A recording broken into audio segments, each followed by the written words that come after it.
Salut à toi, aujourd'hui petite vidéo sur la journée du 26 mai. Donc là on est sur EURUSD, j'ai pu clôturer ma position comme j'ai dit la semaine dernière. Là donc ce que j'attends c'est sans doute une réaction un peu au niveau du support, enfin de la résistance des 1,165. Pourrait envisager des achats à l'avenir. Le problème que je trouve actuellement c'est le changement drastique des taux obligataires qui pour moi ne devrait pas faire tenir l'euro pour l'instant. Ce qu'on peut faire, c'est regarder. On n'a même pas besoin de le faire en vrai. Et je vais le faire quand même. Alors, c'est à de regarder le spread. Un peu l'évolution du spread.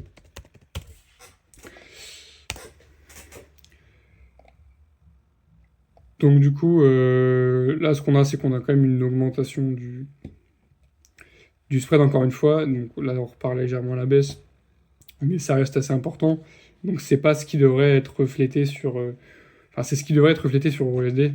Donc c'est-à-dire que là, en fait, actuellement, on n'a pas forcément de très bonnes données économiques en Europe, ce qui ne devrait pas pousser plus que ça la BCE en fait à baisser ses taux, enfin à avoir des taux assez élevés, étant donné qu'il y en avait trois qui étaient assez pricés à l'époque. Donc là, ce qui commence à être compliqué, c'est de voir l'euro aller chercher beaucoup plus haut à court terme. Disons qu'on n'a pas assez de bonnes données.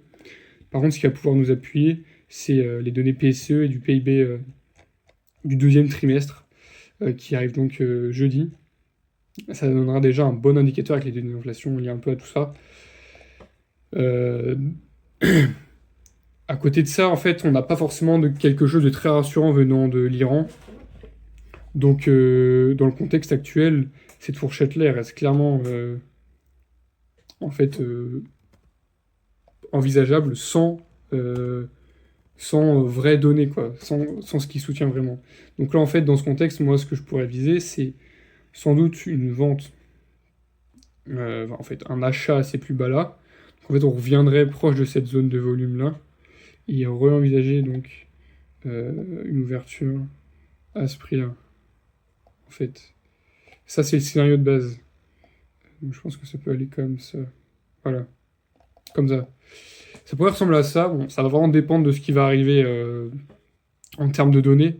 En maîtrise d'inflation, on est sur quelque chose de... Je vais faire comme ça. En termes d'inflation, on est sur quelque chose qui est quand même anticipé de manière assez modérée. Les dernières données de PCE, c'est vrai qu'elles avaient été assez maîtrisées dans l'ensemble, on va dire. Dans ce contexte, ça pourra vraiment faire beaucoup bouger les calendriers de la Fed, donc ce qui a été prévu. Là, actuellement, on a un peu un repricing pour des no change de taux, enfin, qui ne changent pas les taux actuellement. Donc là, c'est pour le 27 janvier de l'année prochaine, ouais, voilà, c'est ça. Donc là, actuellement, dans ce contexte, ça me paraît, je dirais pas compliqué, mais rude, sans information, d'aller chercher les 169. Moi, j'ai préféré sortir de ma position, même si on est quelque chose d'assez positif. Mais en fait, c'est surtout par rapport au swap et aux frais, tout ça, qui viennent s'y ajouter derrière. Du coup, là, pour moi, c'est un bon rebond pour aller chercher plus bas. Ici, ça aurait pu être meilleur pour vendre, mais ça s'est pas passé comme je voulais. Bref, Euro 4 derrière, je pense que là, on pourrait clairement envisager des ventes, dans le sens où le CAD est censé être relativement fort. Par corrélation à l'euro USD, ça devrait repartir à la hausse. Et comme je l'expliquais, le repricing un peu bas de l'euro USD, l'euro CAD pourrait très bien trouver sa petite volatilité pour repartir derrière à la hausse. Donc là, je me suis noté cette vente. Alors, est-ce que ça va se passer comme je le veux? Peut-être que non, peut-être que oui. Ça va vraiment dépendre de la cassure de la VWAP. Putain, la cassure de la VWAP. Et voir comment le prix pourrait évoluer derrière. Moi, ce que j'entends par là, c'est un peu quelque chose qui ressemble à ça. Et là, en fait, on clôture. Et là, on envisage des achats, en fait. Ça, c'est mon scénario de base, en fait. Et je veux pas aller chercher autre chose, étant donné que le risque... Alors, le risque aussi, on peut l'avoir un peu. On est quand même sur un support. En plus, on est au-dessus de la VWAP. EuroJPY, alors du coup, de toute façon, on a tous les fondamentaux pour aller chercher plus haut, mais ce que j'explique encore une fois, c'est le risque de volatilité, c'est-à-dire c'est que ça monte, puis on va chercher comme ça, puis on repart. Voilà, ça, c'est pas quelque chose que je vais pouvoir envisager, j'aime bien suivre et analyser, mais je vais pas rentrer dedans. EuroGBP, alors du coup, comme je vous disais, c'était un rebond au niveau du support, là, c'était ici, je crois. Il disait 0,86,2. Je m'attendais pas à quelque chose d'aussi volatile, du coup. Là, on est sur quand même on est proche d'une résistance support. Support-résistance. Du coup, à court terme, ce qui est envisageable, par contre, on va repasser en 1 heure,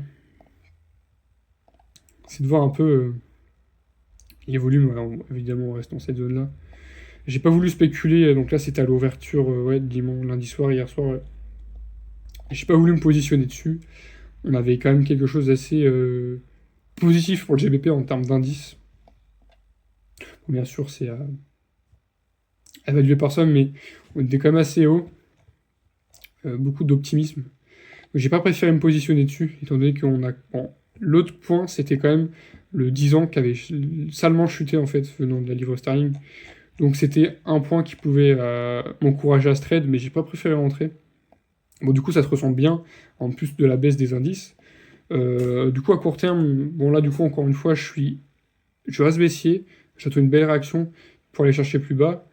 Et en plus, on a nos données la fin de semaine. Enfin, surtout venant de l'euro, du coup. Et pas de la livre sterling. Du coup, euro bah, j'ai rien dessus, du coup. Attends, je repasse en 80. J'ai rien dessus. Euro CHF, donc on est reparti bien à la hausse. Donc moi, je vous ai expliqué il y a plusieurs semaines que ce support-là pourrait vraiment tenir. Que le grand risque, c'était un retour aux 90. Et là, c'était une plus forte intervention. Donc ce qui était un peu dessiné à ce niveau-là.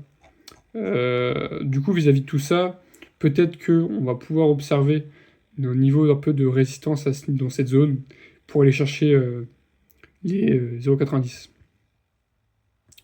Je vais pas forcément partir sur une vente, parce qu'encore une fois, je trouve qu'on a quand même une tendance, certes baissière, mais surtout la forte baisse qu'on a. Je trouve en 4 heures que c'est pas quelque chose que je vais pouvoir trader. Ou du moins, en fait, c'est analysable, mais pas à trader, quoi. Il y a un certain risque, je trouve. GBP-USD, alors GBP-USD, j'espérais un retracement un peu plus prononcé pour envisager tout simplement une vente au niveau de la VWAP. Alors j'aurais pu aussi rentrer vers cette zone-là. Ce que j'entendais par là, par rapport au GBP, c'était sa volatilité. Alors il y a une part d'incohérence. D'incohérence avec l'euro GBP, mais en termes de niveau de prix, l'euro GBP n'a pas de gros soutien majeur, étant donné le retournement de position de la Fed, même si la BOE aussi son côté soutien. Mais techniquement parlant, avec un retour VWAP, une cassure de ligne de tendance, un CCI qui retourne à 0 après peut-être passer à 100, ça c'était un scénario clairement baissier, donc je pourrais rentrer dessus actuellement.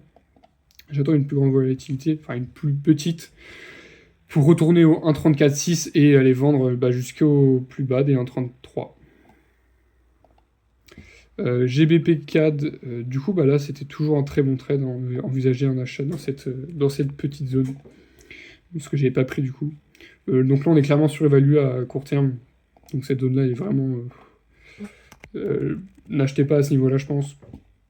Moi du coup ce que je vais faire c'est voir un peu les futures données qu'on va avoir, enfin plutôt les données, on n'a pas grand chose cette semaine, plutôt les informations qu'on va avoir à côté.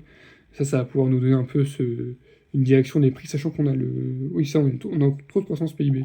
Ça, c'est assez intéressant de regarder, surtout pour le dollar canadien, parce qu'une position très dovish, alors une surprise grandement à la hausse, ça pourrait aussi nous surprendre derrière. Ensuite, GBP, GPY, pas grand-chose à dire non plus. GBPO, j'ai rien à dire non plus. USD, bon, le retour au 160 est inévitable de toute manière. Ça m'étonnerait qu'on aille chercher beaucoup plus haut que les 160, ça c'était un peu anticipé par pas mal de personnes.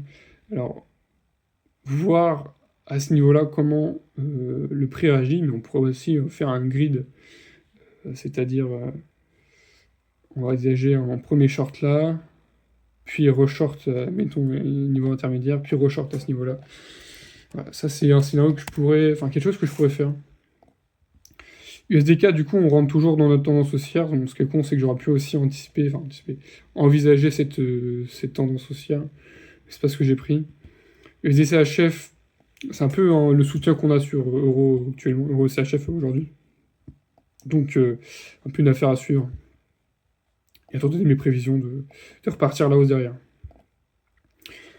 L'autre, j'ai rien, j'avais anticipé des petites baisses. Le côté risk-off, il tient toujours, même si là c'est assez intéressant de regarder dans les prochains jours les données un peu plus. Merde, je crois que c'était là. Du PIB, donc de l'Australie, parce qu'on a quand même quelque chose d'assez hawkish dans chez eux. Mais en fait, des surprises à la baisse venant du PIB, et ainsi que. En fait, ça. Ainsi que, il n'y a pas de ainsi que, c'est plus voir la réaction des ménages, de la consommation, l'investissement, vis-à-vis de la hausse du prix du pétrole. S&P 500, du coup, on repart à la baisse donc, pour tout ce qui est les indices. Ensuite, côté VIX, c'est encore léger. Rendement obligataire, on reste encore dans la fourchette haute. Donc c'est hors fourchette hawkish, je trouve. DXY, donc il est encore au niveau de sa résistance à ce niveau-là. C'est se faire sentir clairement sur EURUSD à ce niveau. Donc à court terme, c'est vrai que c'est un... En fait, visuellement, en fait, je sais pas trop. On a quelque chose quand même de ligne tendance qu'on pourrait casser, venir chercher plus bas. Mais en fait, on n'a pas de fondamentaux à court terme là qui pourraient vraiment soutenir une baisse.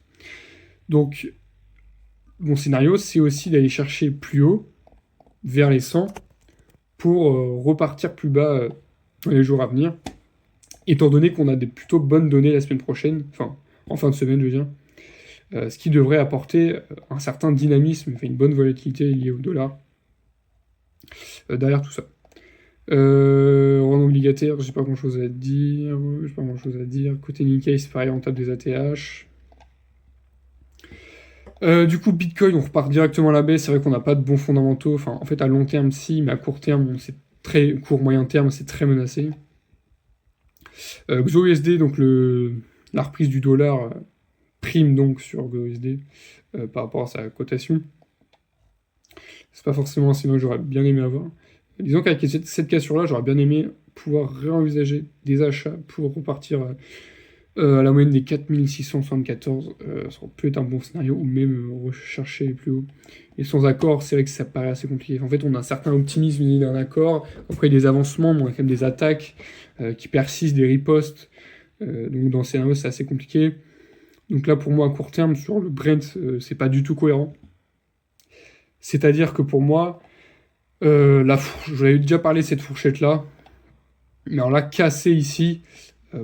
En fait, c'est compliqué sans accord. Même là, on a beaucoup de ripostes, donc c'est complexe, on va dire. On va dire que pour moi, la fourchette fondamentale, elle reste assez importante. C'est-à-dire qu'il faut attendre d'avoir un accord, que l'économie suive, avec... que l'économie suive, moi, je parle surtout de l'offre de pétrole derrière. Ce qui devrait avoir un effet baissier, donc une hausse de l'offre pour aller chercher un peu plus bas. Donc ça va prendre au moins 6 mois, 1 an. Ce qui devrait d'autant plus soutenir le cas dans ce type de scénario. Voilà, c'est une vidéo assez brève. Si vous avez des questions, posez-les en commentaire, je pourrais en faire une vidéo ou juste vous répondre.